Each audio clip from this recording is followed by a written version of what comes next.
inventar o fogo na casa da escuridão.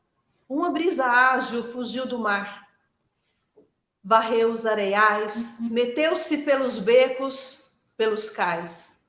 Bateu à porta das oficinas, percorreu as ruas mortas, arrepiou a contravento. A correnteza dos rios assobiou na corda tensa dos fios, soprou bandeiras nos varais, cantou cantigas de cordel, visitou a cidade e seus vazios, preparou a pólvora e o sonho, inventou o fogo na casa da escuridão e ensinou às nossas bocas desunidas uma canção de clarear. Canta a canto os galos do povo, suspenderam no azul da manhã mobilizada. As rodas se deteve sobre os trilhos, nos subterrâneos das cidades.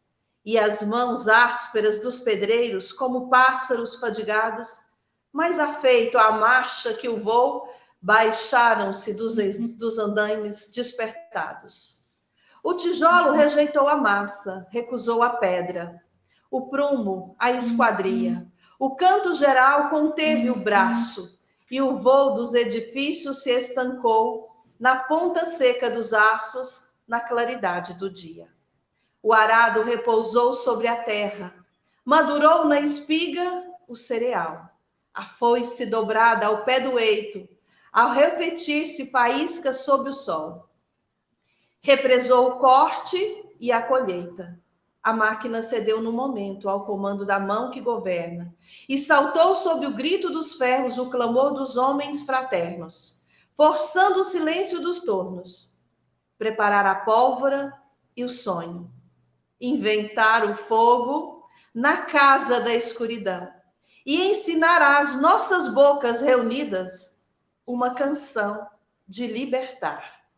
Pedro Tierra, A Palavra contra o Mundo, é o livro onde está a poesia Inventar o Fogo. Bom dia a todas, todos, todes. Como sinal de esperança que vamos apresentar uma análise dos dados dos conflitos feita pela CPT-GO, CPT Goiás, a partir dos dados da CPT Nacional. Esta análise será publicada e estará disponível como forma digital no site da CPT Goiás, onde todos poderão ter acesso. Terá também a versão impressa do encarte do Caderno de Conflito Brasil, da Comissão Pastoral da Terra de Goiás, 2021, que estará também disponível na sede da CPT Goiás.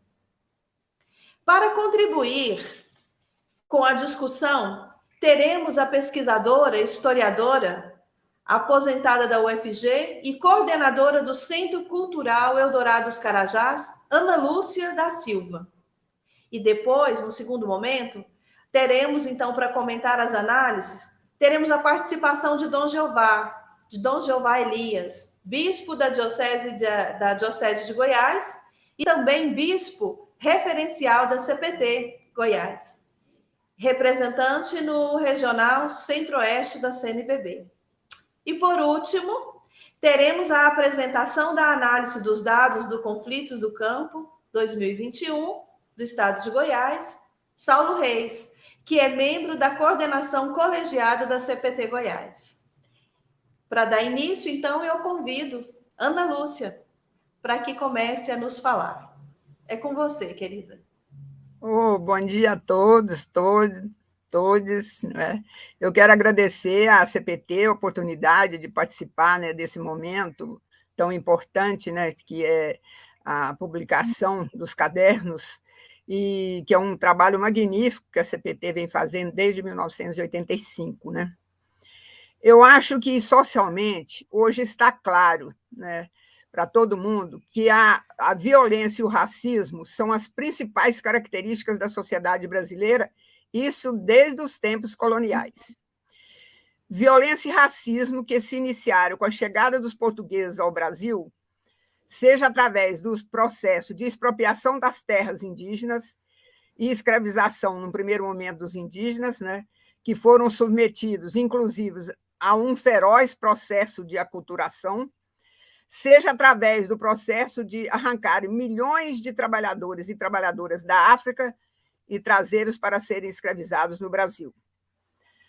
A massa de escravizados, vamos ter consciência que foi a massa de escravizados no Brasil que criou toda a riqueza material e cultural do nosso país, expressa nas economias açucareira, mineratória, cafeeira, o que significou a produção de uma imensa riqueza econômica, com parte ficando com a diminuta classe dominante aqui do Brasil e a maior parte indo denada para as classes dominantes da Inglaterra e de Portugal. Quando, em 1888, os escravizados brasileiros conquistaram a libertação, foram abandonados à própria sorte, sem terra para trabalhar, sem acesso, que não tiveram, né, ao sistema à educação, ao sistema de saúde. Então, essa massa ficou abandonada. Os proprietários, né, das terras e dos escravos, avaliando que a escravidão chegaria ao fim, eles logo estabeleceram, em setembro de 1850, Dom Pedro II assinou a chamada Lei de Terras, que significou e estabeleceu os parâmetros e as normas para se comprar e se obter terras no Brasil. As terras públicas, né? Porque as terras eram todas públicas. O que significou inviabilizar o sistema de posse e o sistema de doação. Quer dizer, para se ter terra no Brasil, tinha que se comprar. Bom, o que isso significou? Significou, como diz o Zé Martins, que enquanto a terra, os trabalhadores eram escravos, a terra podia ser livre. Quando, então, os trabalhadores conquistaram a libertação, teve que se escravizar a terra, não é? Então, só por compra. Como recompensa pela libertação dos escravos, a diminuta classe dominante brasileira age como se tivesse recebido de presente o Estado brasileiro, o que se caracteriza pela extrema violência contra as classes subalternizadas, expropriadas e exploradas no Brasil, né? Isso a gente vê todo dia, né? A classe dominante brasileira age como se o Estado fosse uma propriedade particular dela, né?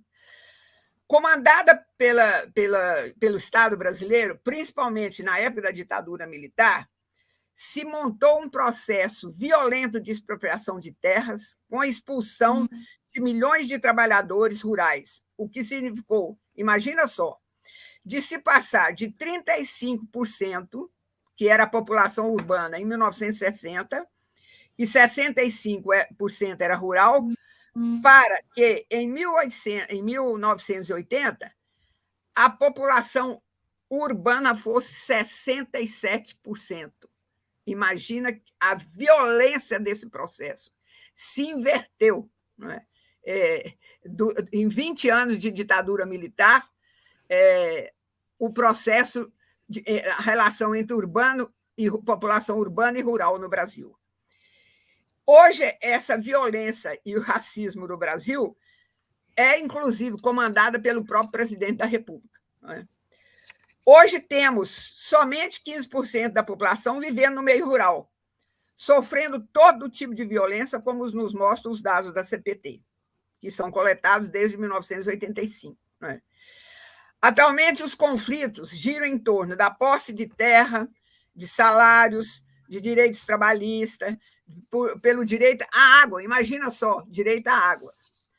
A CPT, né, detectou o aumento dos conflitos de terra no campo em Goiás, sendo que esses conflitos envolvem, de um lado, principalmente os acampados da reforma agrária, sem terra, e as comunidades quilombolas, e de um lado, e de outro lado, os grandes fazendeiros, grileiros de terras e mineradoras. Pelos dados da CPT, as variadas violências ocorreram em 26 municípios goianos. Os conflitos do campo, eles têm várias dimensões, né? Uma dimensão da violência ecológica, pois ao avançar no campo a burguesia agrária, na busca de se apropriar do solo, depreda a fauna, a flora e o meio ambiente, como mostram os conflitos em relação ao meio ambiente.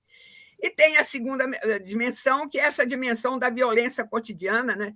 Que depois o Saulo vai mostrar como se manifesta a cada momento, né? Através de ameaça de despejo, ameaça de expulsão, contaminação por agrotóxico, produtos usados para extrair minério, por desrespeito a direitos trabalhistas.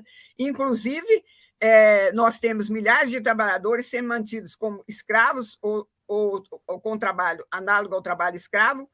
Em Goiás, inclusive, a CPT localizou 18 ocorrências, né? E que envolveu o resgate de 304 trabalhadores. Isso que conseguiu se alcançar, mas deve ter muito mais, né? A expropriação, combinando com a tomada de terra e a destruição do parte do campesinato, ocorre através dessa violência clara, aberta, mas também através de uma violência escondida, diríamos assim, ilegal, ou seja, a violência monopolizada pelo Estado, com a promulgação de leis que implementam projetos de modernização, além de persistir os mecanismos ilegais, né, como os conhecidos processos de grilagem, a utilização de jagunços, isso tudo, inclusive, com acobertamento do Estado brasileiro, né? É claro que houve reação e luta, né?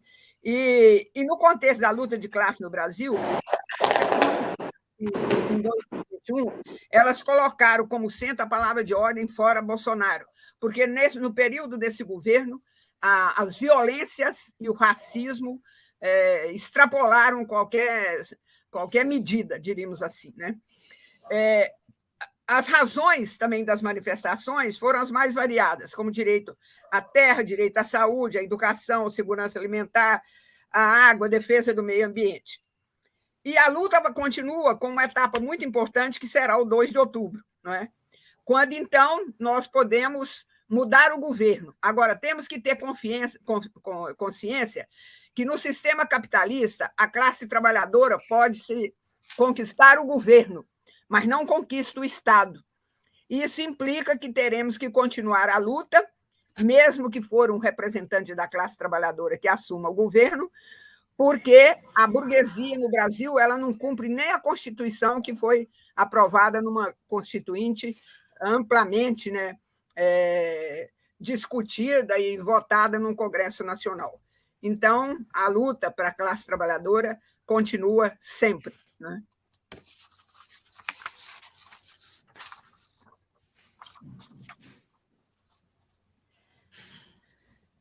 Ana Lúcia, muito obrigada.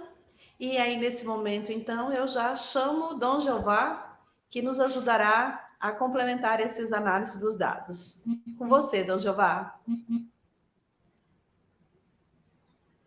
Então, nesse momento, eu chamo Dom Jeová, né, para estar presente, para falar conosco, dar continuidade aí na apresentação das análises. É com você, Dom Jeová. Muito obrigada. Obrigado, Simone. Cumprimento a professora Ana Lúcia, o Saulo, que está conosco também, e todos os que nos acompanham nessa live sobre o conflito no campo, pela água, pela terra, questão do trabalho também. Certamente, a apresentação desse relatório não é simplesmente para nos tornar cientes do problema, mas nos tornar conscientes e comprometidos também na luta pela transformação dessa situação tão grave e complexa que vivemos no nosso país. Na série histórica de registro de conflito aqui no nosso regional, o ano de 2001 superou todos os outros. É uma marca negativa, certamente previsível também, com a participação do Estado como o segundo maior responsável por esses conflitos, infelizmente. Primeiro são os fazendeiros, como depois o Saulo vai apresentar os dados mais concretos. A questão da terra, a luta pela terra é uma luta antiga, com raízes bíblicas, e a nossa fé judaico-cristã se move também. Começa aí numa promessa que Deus faz a Abraão de dar uma terra quando chama, e o envia e promete a ele uma terra e uma descendência. Então, está na luta do povo judeu, que é o seu direito de viver com dignidade, de viver a vida bonita que Deus tem para os seus filhos e filhas.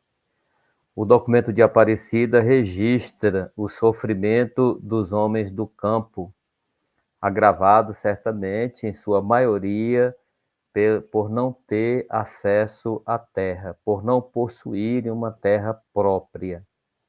Enquanto grandes latifundiários, grandes fazendeiros vão se apropriando das terras. A concentração de terra é vergonhosa aqui na América Latina. A nossa região latino-americana é a mais desigual do planeta, mais desigual. Supera todos os outros continentes. O país mais desigual entre nós aqui, na posse da terra para os pobres, é a Colômbia. É um dos casos mais extremos de concentração da terra. 0,4% das propriedades contém mais de 67% das terras produtivas na Colômbia. E o Brasil está aí no topo também dessa desigualdade no acesso à terra. Nos envergonha isso de sermos um país cristão e com essa concentração das terras nas mãos de poucas pessoas. E os grandes que produzem realmente, os grandes produtores para o nosso povo, que são os pequenos produtores, quase que não tem nada. Nós sabemos que o agronegócio produz bastante para vender, para as commodities, mas para alimentar nossas famílias, nossos pobres, a produção vem da agricultura familiar. É uma luta e uma luta muitas vezes desigual. Poderíamos até comparar essa luta pela terra com a luta de Davi contra Golias, o pequeno Davi e o gigante Golias. Só que a diferença é que o gigante parece que está vencendo, destruindo, matando, e o relatório aí dos conflitos no campo vai apresentar essa situação bastante difícil. Claro que nós vamos resistir porque temos certeza de que Deus caminha conosco. E o relatório é para nos ajudar a conhecer e a resistir também, e a nos comprometer também. Estamos num ano muito importante nesse sentido, que vamos exercitar a nossa cidadania e certamente precisamos olhar as propostas dos diversos candidatos aí que pleiteiam o cargo da presidência da República, mas não somente esse cargo, também no legislativo, porque as bancadas aí que estão presentes com a força superior à força partidária exercem pressão e conseguem aprovar leis que acabam prejudicando sempre mais o pequeno produtor, o trabalhador, aquele que luta pela terra. Então, neste ano, nós precisamos estar mais atentos ao que já aconteceu, às propostas e também aos gestos e os comprometimentos desses que se candidatam, e que historicamente nós conhecemos o perfil de alguns desses, e alguns se destacam, seja nos executivos estaduais, seja no executivo federal ou no legislativo também se destacam exatamente por atacar os pequenos, por não permitir que tenham acesso à terra, por defender o latifúndio, por se apropriarem das terras. Como eu dizia, uma luta do pequeno Davi contra o gigante Golias.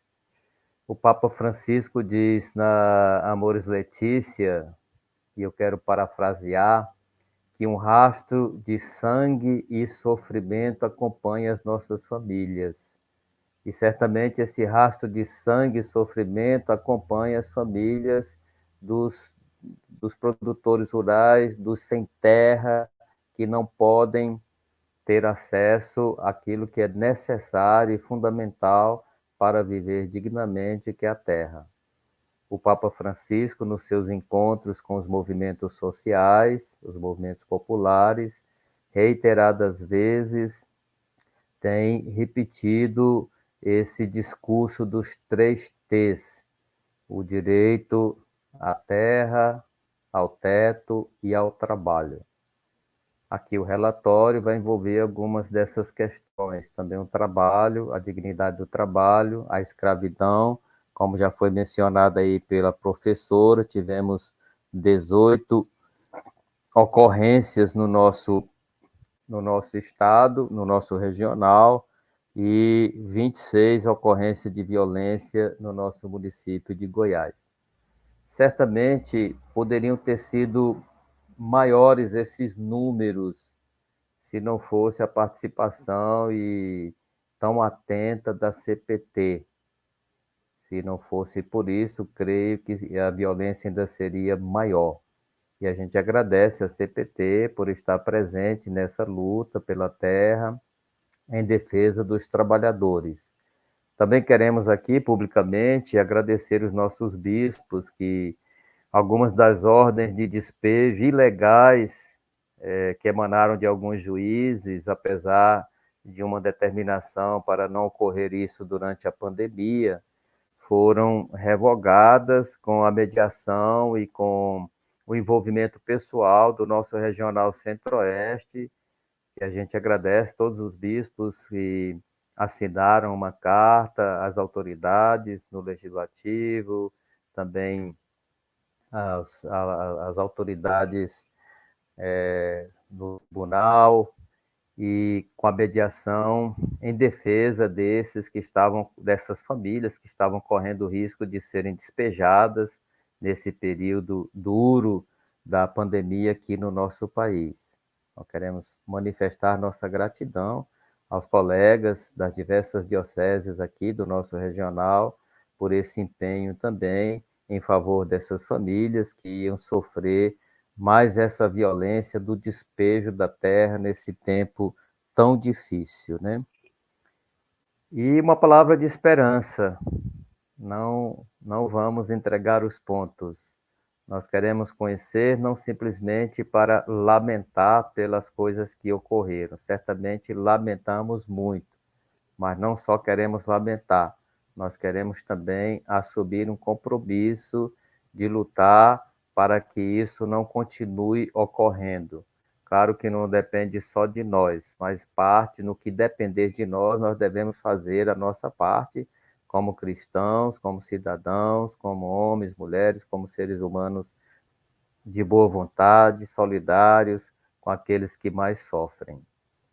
Então, muito obrigado aí ao trabalho da CPT, obrigado aos bispos, naquilo que eles participaram, para evitar que esse número de violência fosse maior ainda, e agradecemos a Deus por nos dar força também nessa caminhada de luta pela posse da terra, pelo trabalho, pela água, para viver essa vida digna, concedida por Deus a todos os seus filhos e filhas.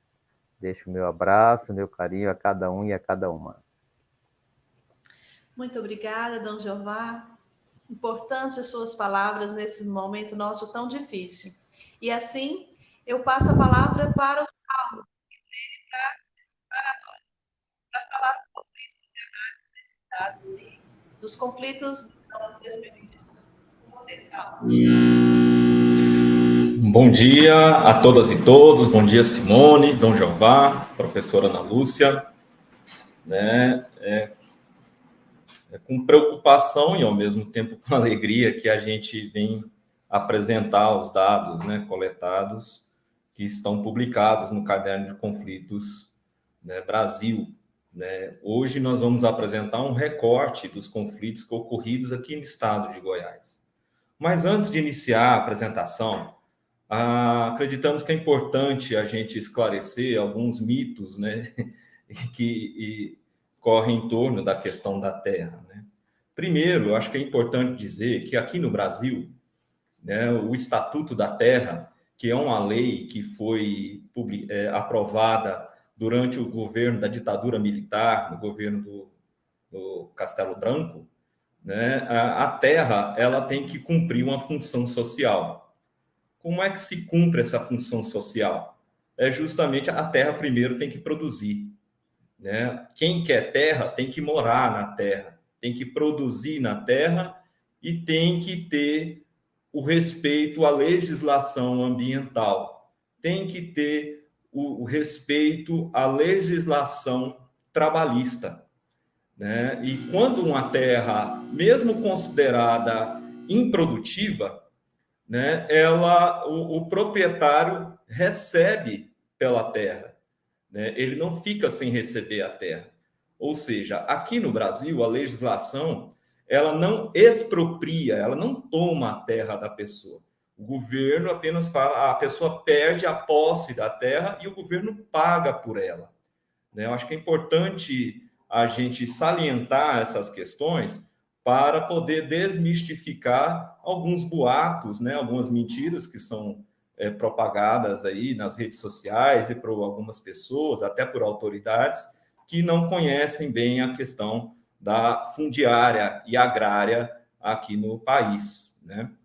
Ou então espalham mentiras de má vontade mesmo, né? Então, é muito importante dizer isso para a gente poder compreender por que se dão os conflitos e por que as pessoas lutam pelo acesso à terra.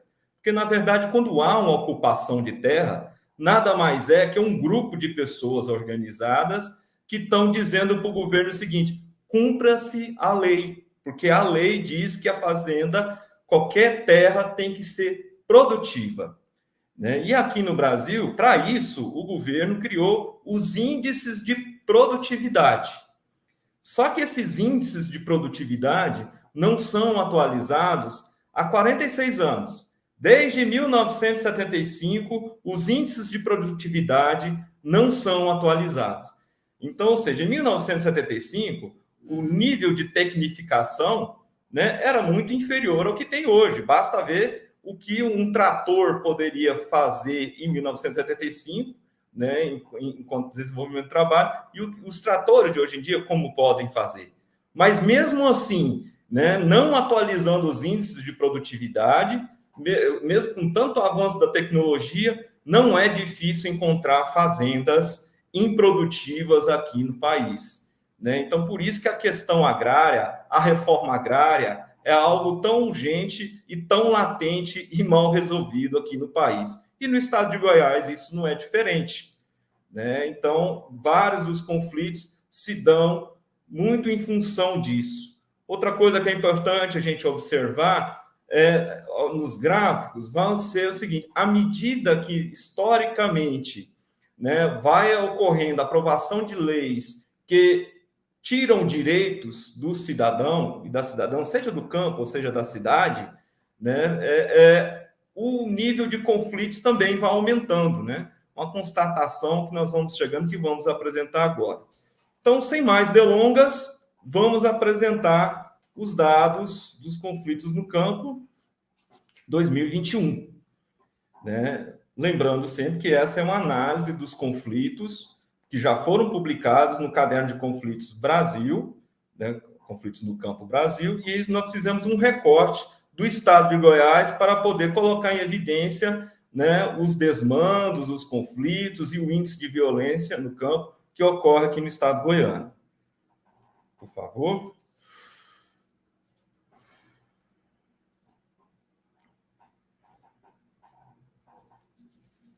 Bem, como já dissemos, né, os dados são extraídos do Caderno Conflitos no Campo Brasil, né, e os eixos, né, a temática de eixos são os conflitos por terra e território, conflitos por água, conflitos trabalhistas, que envolve, sobretudo, a questão do trabalho escravo ou análogo à escravidão ocorridos no campo, né, registros, né, de violência contra a pessoa e registros de manifestação.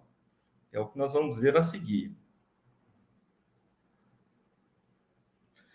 Bem, no eixo terra, nós tivemos aí 46 registros de conflitos por terra. Desses 46 registros, envolveram 2.998 famílias atingidas, não são pessoas. Então, se a gente colocar aí uma média de 3 pessoas por família, teremos aí aproximadamente quase 9.000 pessoas que foram atingidas, né, por algum tipo de conflito. Desses, né, foram 20 por questão do acesso à terra, né, ou seja, famílias acampadas, 12, né, foram ocorrências envolvendo comunidades quilombolas, 3 de comunidades em famílias com situação de posse, né, os famosos poceiros, 4 envolvendo questão dos assentados, 4 também envolvendo 4 proprietários, pequenos proprietários de terra, né, o chamado também camponês, agricultor familiar tradicional, uma em área indígena e uma situação de violência envolvendo um agente pastoral. Podemos passar. Bem, e aí o que causou esses conflitos? Então, esse gráfico, eu acho que ele é bem emblemático, né? Porque, vejamos assim, 4,3% desses conflitos são provocados por empresários ou empresas, né? 34%, 34,8%, quase 35%, provocados por fazendeiro. O que é esse fazendeiro? Porque o fazendeiro é o latifundiário. Né? O latifúndio é o quê? São pessoas, o latifundiário são pessoas que detêm grandes porções de terra concentradas em uma única pessoa. E conforme a professora Ana Lúcia evidenciou, e também Bom Jeová, né, aqui no Brasil possui um dos maiores índices de concentração de terra do mundo. Não é o maior, mas está entre os países que mais concentram terra no mundo. Não é à toa também que é um dos países que também concentra a maior desigualdade social no mundo. Basta ver o que ocorreu aqui durante o processo da pandemia, né? Enquanto a grande massa trabalhadora perdeu o poder de renda, ou seja, o salário que não compra mais aquilo que comprava antes, surgiram mais de 10 bilionários aqui no Brasil, né, durante a pandemia. Então, enquanto a maioria da população está sendo mais explorada do que já era, né, ganhando menos ainda, inclusive aumentando os índices de pessoas, de famílias, né, no mapa da miséria, uma minoria, né, ganhou bilhões nesse processo, né, o que evidencia o processo de injustiça social, né, e o processo de concentração de renda, e no caso aqui da terra isso evidencia também. Né, 4,3%, né, são conflitos provocados por fazendeiros e mineradoras, né, e 4,3% também são mineradoras que estão provocando. Quanto o governo estadual, são 13%, governo federal, 19,6%, grandes arrendatários, 4,3%, e os chamados grileiros de terra, né, foram 15%. O que é o grileiro de terra? Grileiro de terra, gente, nada mais é do que pessoas que falsificam documentos, né, por exemplo, a escritura da terra, e se diz dono, mas, na verdade, são estelionatários e ladrões de terra. Né? O grileiro é isso. Esse nome surgiu porque as pessoas forjavam, né, falsificavam um documento, e para poder caracterizar que esse documento fosse antigo, ele era guardado num pote de barro cheio de grilos. Então, com as fezes e as urinas, aí a urina dos grilos, o papel ficava com a aparência de antigo, de velho, e assim o grileiro, essa pessoa, né, apresentava no cartório dizendo que o documento dele era mais antigo, ou seja, tinha validade. Isso tudo só é possível fazer com conivência do poder público, do poder judiciário, cartorário. Mas é uma coisa que, por incrível que pareça, ainda é muito presente no estado de Goiás e no Brasil inteiro. Né? Tanto, basta ver a questão aí, o percentual, né, tão alto assim. E a questão da mineradora, que é uma novidade, né, aqui em Goiás, assim, que vem crescendo a cada ano. E isso não é por acaso. Assim como a questão dos conflitos causados pelos latifundiários. Basta ver os acordos internacionais. À medida que vão aprovando esses acordos internacionais, ao invés do chamado agronegócio, que são as empresas ligadas ao capital, né, rural, né, eles, ao invés de melhorar a produtividade no mesma área plantada, eles vão expandindo. E é assim que o cerrado vai sendo destruído, é assim que bacias, né, nascentes de água, né, de bacias hidrográficas importantes estão sendo destruídas, né, reduzindo assim o acesso à água potável e toda a natureza, né, assim como a qualidade do ar. Basta ver o que está acontecendo na Amazônia e basta ver o que está acontecendo com o Cerrado goiano, né? Então, e a questão da mineradora não é diferente, né? Nós temos relatos e situações que uma mineradora quer se instalar a 1.500 metros das casas de uma comunidade quilombola, em situação de vulnerabilidade social e de miséria extrema. A primeira dinamite que explodir lá para poder quebrar as pedras de calcário, certamente vai destruir as casas, né? E mesmo que não destrua, toda a poeira, toda a poluição, todo o dano ambiental que é provocado por uma mineradora vai inviabilizar a permanência dessas famílias, né, em sua terra. Então, um povo que é historicamente, né, torturado, massacrado, como as pessoas remanescentes de Quilombo, ou seja, descendentes de escravos, são penalizados novamente agora, sem ter direito ao seu território. Então, isso é muito grave e é uma coisa que vem crescendo de forma muito forte aqui no estado de Goiás. Acho que podemos passar. Bem, no eixo água, né, foram registrados 10 conflitos por água. Né? Desses 10 conflitos envolveram aí 713 famílias, né?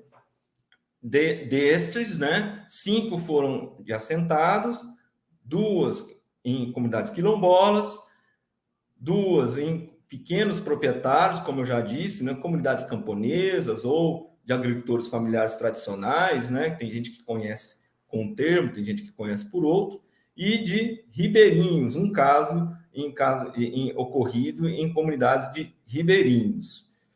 Podemos passar?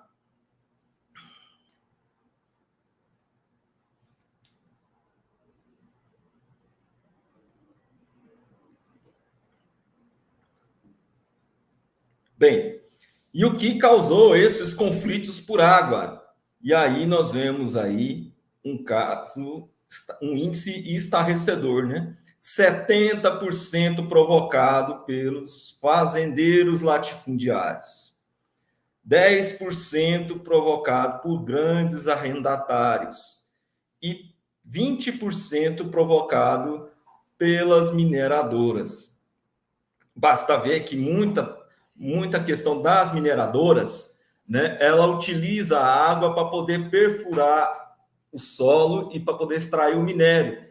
Então, ocorre, por exemplo, uma situação que nós temos em Catalão, a mineradora desvia o custo do lençol freático, secando várias nascentes, deixando as famílias que estão na superfície sem acesso à água, né, para poder explorar o minério. E no caso do latifúndio, isso se explica muito em função da questão dos grandes projetos de irrigação, né, que vai aí destruindo nascentes, destruindo rios, né, para poder fazer a produção irrigada, né, e de forma que usa uma grande quantidade de água. São milhões de metros cúbicos de água utilizados para poder fazer o processo de plantação irrigada. Enfim, e aqui nós temos esse gráfico que é muito interessante. Esse gráfico ele estabelece um comparativo entre os conflitos do eixo terra e do eixo água dos últimos 10 anos. E aí, gente, a gente vê assim o quanto a injustiça e o desrespeito à legislação ambiental vem crescendo no país. Se a gente compara o primeiro triênio, ou seja, os índices aqui de conflitos no ano de 2012 a 2014, né, e comparar com o último triênio, de 2019 a 2021, a gente chega à triste constatação que houve um crescimento de 447% no número de conflitos, número de ocorrências, né, de conflitos envolvendo a questão de terra e território, né, isso aí uma média, né, e 666% de aumento dos conflitos envolvendo a questão por água, né? E vocês podem reparar que de 2015 para cá, né, esse crescimento ele vem aumentando de forma vertiginosa, principalmente nos conflitos por terra, que é essa linha avermelhada, né, um marrom meio avermelhado, né? Enquanto os conflitos por água são essa linha azul, né, que está logo abaixo. Mas tanto os conflitos por água quanto os conflitos por terra, a partir do ano de 2015, veio crescendo de forma constante, né? E basta, se a gente for contextualizar com a política brasileira, em 2015 aconteceu o golpe de Estado, que hoje está sendo assumido publicamente, né, que afastou a presidente Dilma.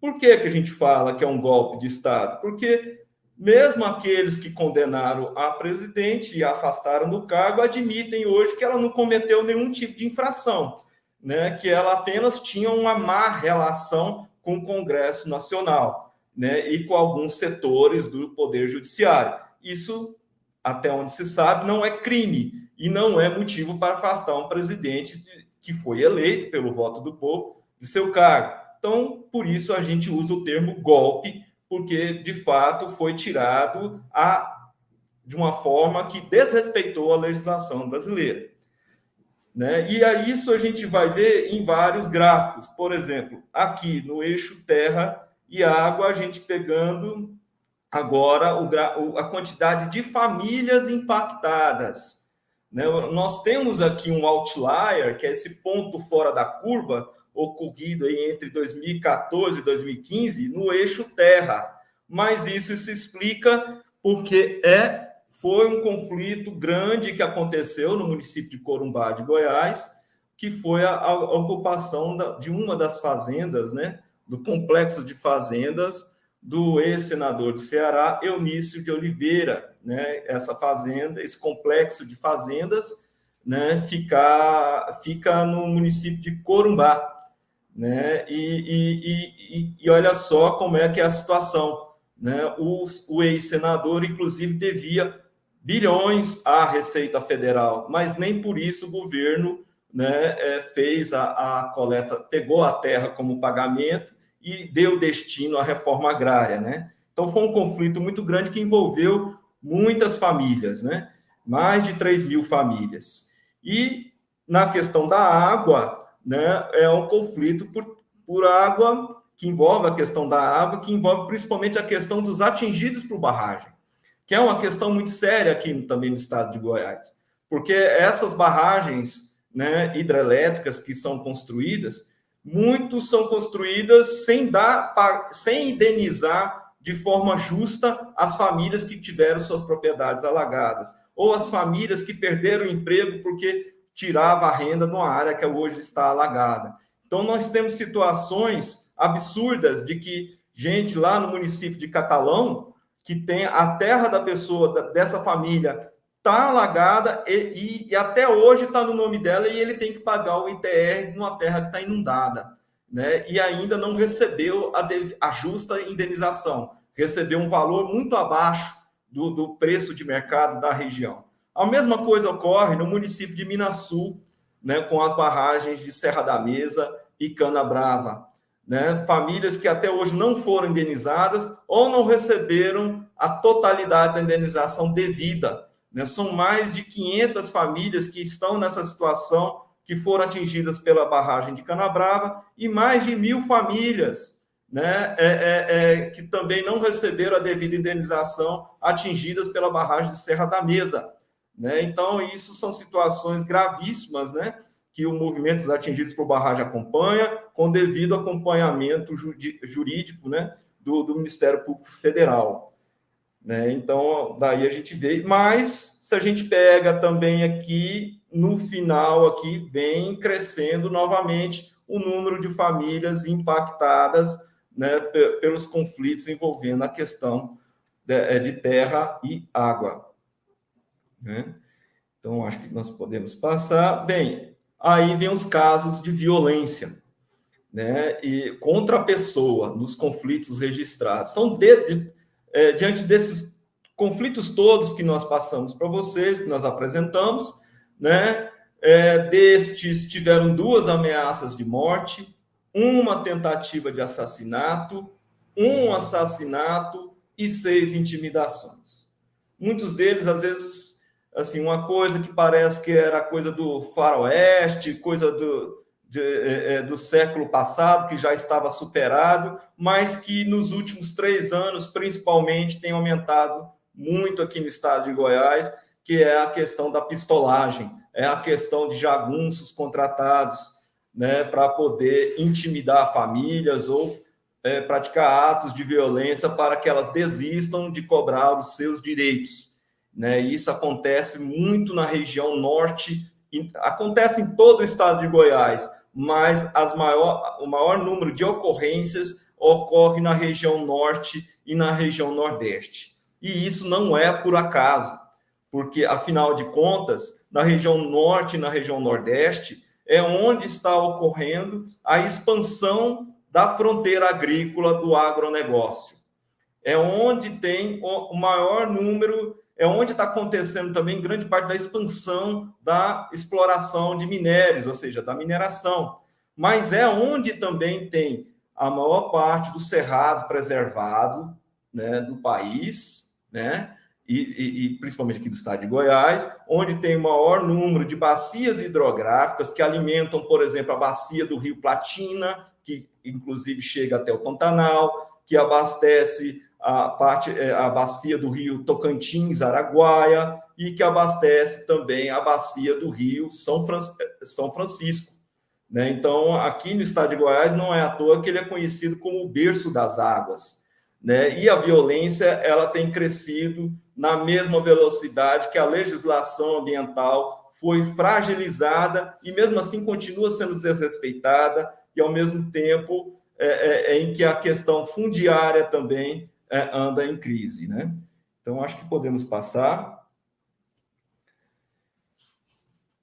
Bem, e nessa questão temos os casos de conflito envolvendo a questão dos agrotóxicos, né? E a questão dos agrotóxicos é uma coisa gravíssima e, em muitos casos, inclusive, o agrotóxico, nós temos evidências que há uma possibilidade dos agrotóxicos estarem sendo utilizados como arma química.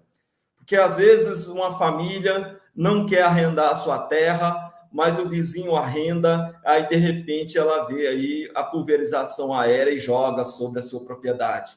Tivemos casos aqui que milhões de abelhas foram mortas por conta da questão da pulverização aérea, né? E isso não atrapalha só a questão da produção de mel, atrapalha também a questão da água, a qualidade da água. Não por acaso, em 2019, aproximadamente no ano 2019, pesquisas apontaram que a água que nós consumimos, inclusive em Goiânia, em mais 17 capitais, tem traços de agrotóxico, né? E quando o veneno é aspergido, né, sobre uma propriedade, tudo que se planta seca também. Então, causa um prejuízo econômico e ambiental, inviabilizando a permanência dessa família em sua propriedade, né? Então, podemos passar. Bem, e aí a questão do trabalho escravo, né, que é uma vergonha. Até hoje, no Brasil, temos tantos casos de trabalho escravo ou análogo à escravidão. E o estado de Goiás já tem muito tempo que ele está figurando aí entre os 3 primeiros que mais tem ocorrências ou número de famílias sendo resgatadas nessa condição de trabalho escravo ou análogo à escravidão, né? No ano de 2021, né, foram 304 trabalhadores resgatados, né? Segundo lugar em número de trabalhadores no ranking nacional. Foram 17 casos registrados, né? Terceiro lugar em número de casos, né? E 10 menores, e desses casos todos, haviam 10 pessoas, 10 crianças resgatadas, né, na condição de trabalho escravo ou análoga à escravidão, né? E se a gente for perceber, também há uma certa relação com a medida que os direitos do trabalhador vão reduzindo, a situação de violência no campo aumenta e a questão do trabalho escravo também aumenta, mesmo com o governo, todos os governos, né, precarizando os trabalhos do Ministério Público do Trabalho, que é responsável de fazer essa fiscalização. Podemos passar? Bem, aí está o gráfico ilustrando essa questão que nós colocamos, né? E vejam só, olha, de 2016 para cá, principalmente de 2018 para cá, houve um aumento vertiginoso no número de casos ocorridos aqui no Brasil e de trabalhadores resgatados também. Então, evidencia a fala que eu acabei de fazer, né, que a questão do trabalho escravo tem uma ligação com a questão do desmonte e a negação de direitos. Podemos passar? E aí a questão das ocupações e retomadas de terra, né, que aqui no estado de Goiás, o ano passado, não ocorreu nenhuma. As ocupações, a gente se explica bem, porque à medida que a violência foi crescendo, né, e à medida que a política de reforma agrária foi totalmente sucateada, né, e não tendo recurso para ela, isso inibiu novas ocupações, né? Mas a questão das retomadas de terra, as famosas reintegrações de posse, né, os despejos, eles têm aí um envolvimento direto dos bispos da conferência aqui do Regional Centro-Oeste.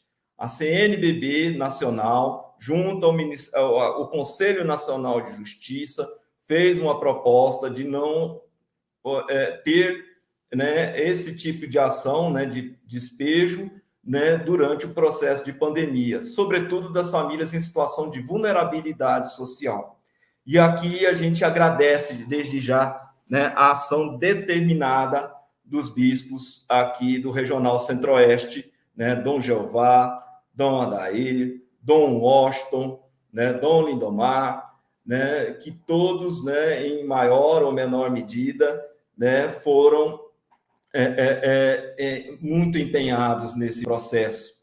Tanto que o Regional da CNBB aprovou um documento aprovado por unanimidade, né, que Dom Jeová, inclusive, fez menção a ele, né, e ele foi encaminhado ao presidente do Tribunal de Justiça, né, ao Procurador-Geral do Estado de Goiás, né, e ao governador de Goiás, pedindo que aqui no Estado de Goiás se cumprisse a orientação do Conselho Nacional de Justiça para poder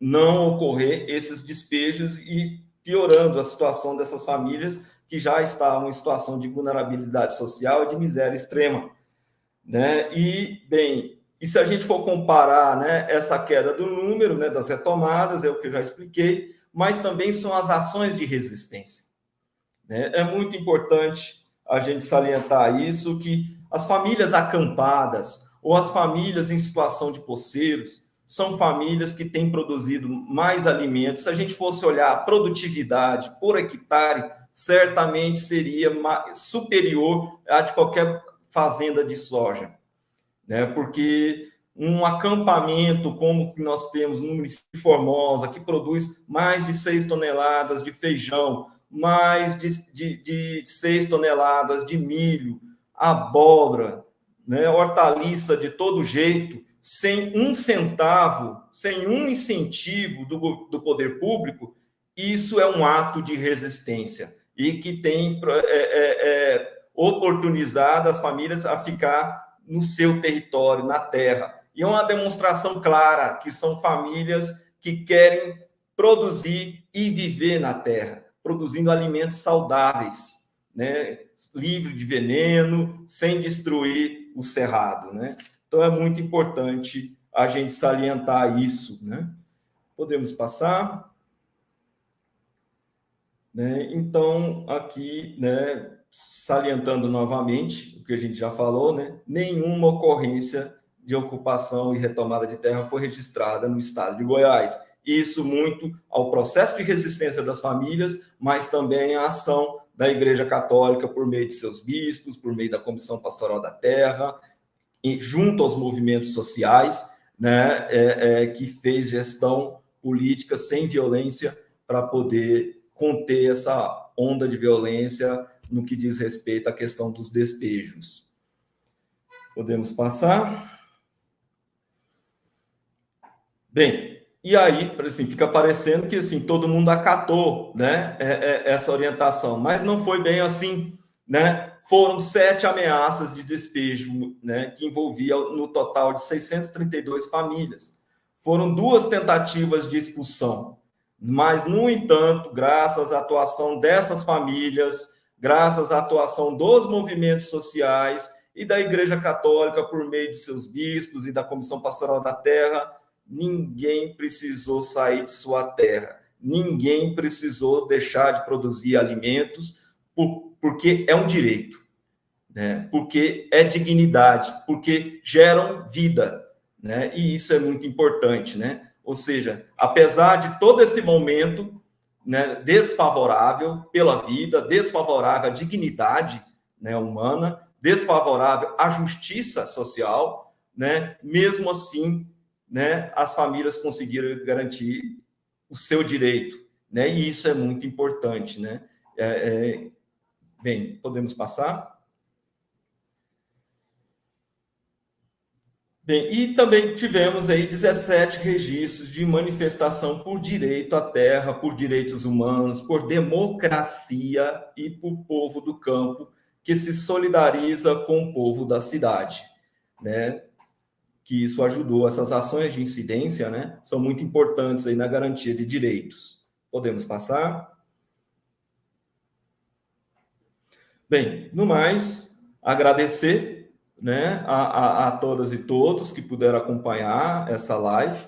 Não é nada para a gente comemorar, mas é importante a gente conhecer a realidade que enfrentamos aqui no estado de Goiás, né, sobretudo nessa questão dos conflitos, e eu acho que espero que a gente possa contribuir apresentando essas informações para que possamos criar caminhos para combater a injustiça, combater a violência e gerar dignidade no campo. Um abraço, muito obrigado a todas e todos. Só para lembrar que esta análise estará disponível em breve, de forma digital, em nosso site da Comissão Pastoral da Terra Regional Goiás, onde todos poderão ter acesso. E assim chegamos ao final deste nosso evento. E eu quero agradecer, então, a participação da professora Ana Lúcia, do Dom Jeová Elias e do Saulo Reis, por este momento tão importante em nossa conjuntura. Ele é crucial para o momento que estamos vivendo. E assim, nos despedimos com muita alegria e dizer que todos poderão fazer o seu acesso. Muito obrigada. Um beijo a cada um de vocês que estiveram participando conosco. Muito obrigada.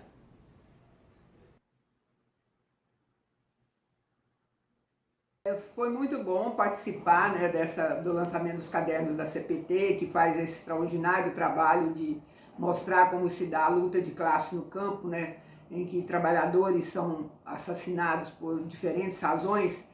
E as eleições vêm aí, prestem bastante atenção. A gente não deve votar pensando em nossos interesses, porque uma pessoa é amiga, porque é parente, que é muito bonzinho, que me fez um favor.